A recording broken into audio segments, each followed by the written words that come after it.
Cancer, kumusta po kayong lahat? Okay, so yan Cancer, maraming salamat po sa walang sawang pagsubaybay sa ating pong mga reading. And kung ikaw ay bago pa lang sa ating channel, mag-subscribe na po kayo.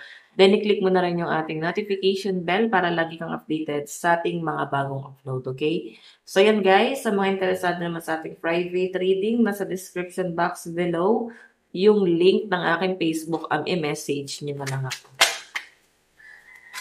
Okay. Tingnan natin guys, ganap sa inyo this week, Cancer, Sun, Moon, Rising, and Venus.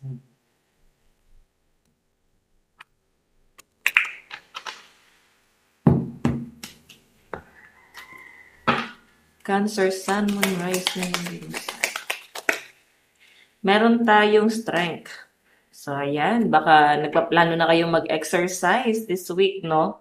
So, parang buong-buo na yung loob ng mga Cancer. Hindi na siya guys basta plinano. Ayan. Baka may mga equipments ka na tapos hindi mo naman pala nagagamit. So, ayan, may nakikita ko dito guys. Baka this week, mag-jogging or lakad-lakad sa umaga. No? Huwag niyo muna guys biglain yung katawan nyo. Okay na muna yung maglakad-lakad muna kayo. So, pag nakapag-adjust na saka ka na mag-jogging. Okay? So, may nakikita ko dito guys.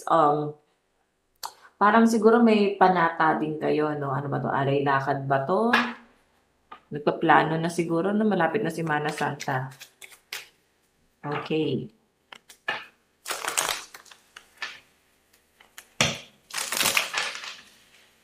Tingnan natin Cancer, Sun, Moon, Rising, and Venus sign.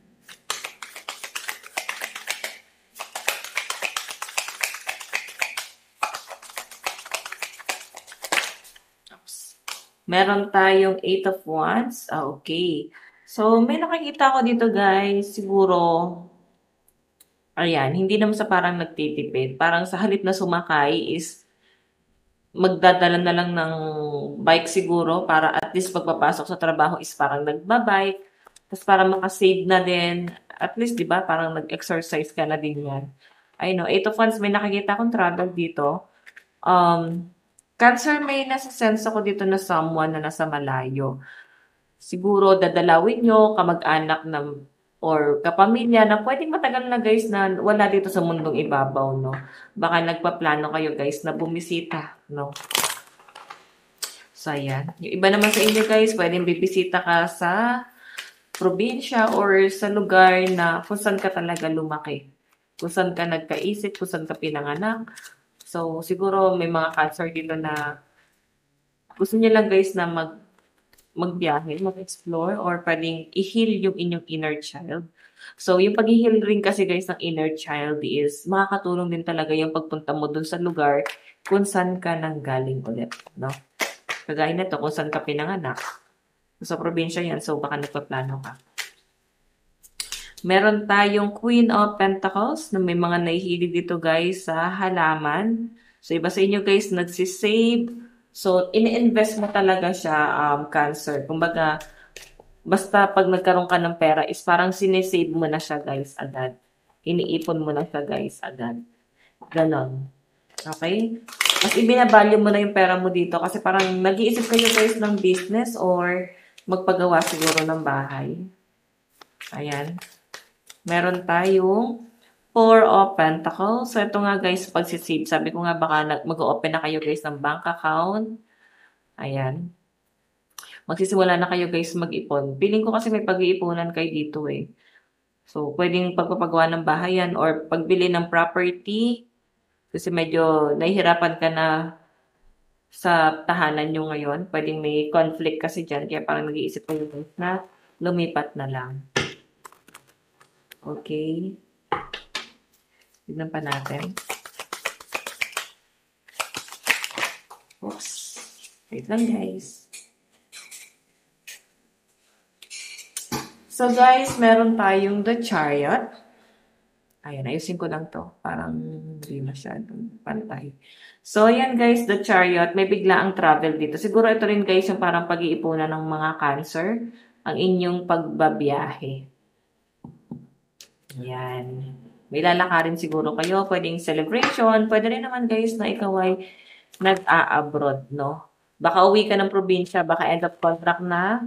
Puwede naman guys i-renew yun, 'di ba? So ayan, bakasyon muna, lalo na kung ikaw ay sumasampa sa barko, so sa mga cruise ship. Ayan, makauwi ka muna dito tapos saka na lang isipin muna yung sa trabaho kasi medyo stress, no? So nakikita ko sa inyo guys, parang gusto niyo muna guys i-release lahat ng mga stress. Okay.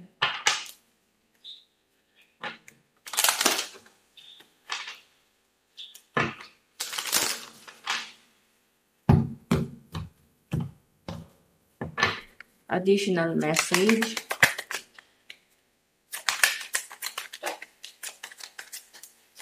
Meron tayong King of Pentacles. So, siguro iba sa inyo, lalo na sa mga single na Cancer dito. Talagang ikaw ay gusto mo nang makahanap ng someone na makakatuwang mo. Someone na marunong sa pera.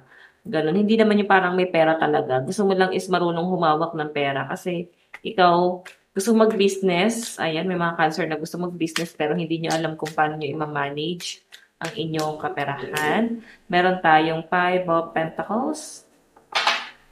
So, yan guys, may kahirapan sa pera. Siguro parang nabudol na kayo dati. Like, nagkaroon ka ng karelasyon before, pero na-feel mo na parang pinirahan ka. Okay, at isa to sa mga trauma mo. Hirap ka magtiwala ulit, lalo sa mga single. Okay, meron tayong, ayan, may someone pala na lalapit sa inyo guys eh. Someone new. May chance, no? May chance na magkagusto ka sa taong to, pero kasi ikaw, iniisip mo yung conflict mo. Iniisip mo dito, hindi ka pa ready. Yun yung nakikita ko sa mga Cancer dito, no? Kung di ka pa ready, hindi mo kailangan magmadali para di ka mahirapan. Siguro gusto mo na guys is settle mo na yung stability, especially stability ng family mo. Masyado ka namang advance, di ba? Jowa pa lang to, uy. Jowa pa lang to. Pwede pa naman guys, jowa-jowa, hindi mo naman kailangan gastusan agad, di ba? Pero nasa pag-uusap niyo naman yan. Meron tayo guys, 3 of Cups. So, celebration talaga. I think meron kayo celebrate dito.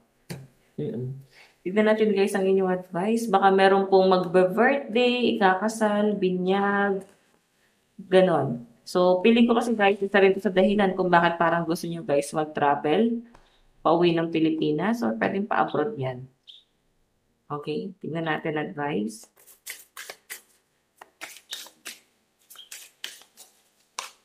Meron tayong I am light in the world.